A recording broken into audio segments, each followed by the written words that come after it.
May isang tatay na ininstola ng CCTV camera ang ulo ng kanyang anak. Ang babaeng ito ay taga-Pakistan.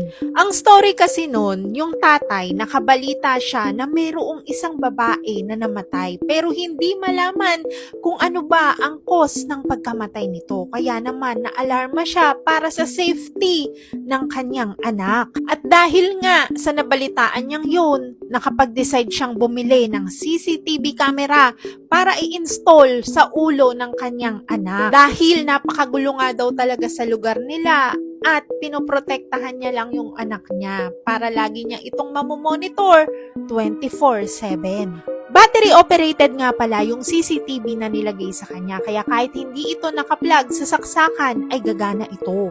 Bago siya lagyan ng tatay niya ng CCTV camera is with consent naman daw dahil tinanong siya nito kung okay lang ba at pumayag naman yung babae dahil para daw sa kanyang security ito. Are you completely happy with your father's decision? Yes, I am happy. He has ensured my security and I am very happy. I feel safe and can go anywhere. After ng interview niya na yon ay agad naman talagang nag-viral ang babaeng ito. Kaya naman, ang dami-daming comments din ang nagsilabasan galing sa iba't ibang kuro-kuro ng mga tao. May mga nagsabi na hindi daw tama yung ginawa sa kanya dahil mawawala na siya ng privacy at meron namang nag-a-agree sa ginawa sa kanya ng tatay niya.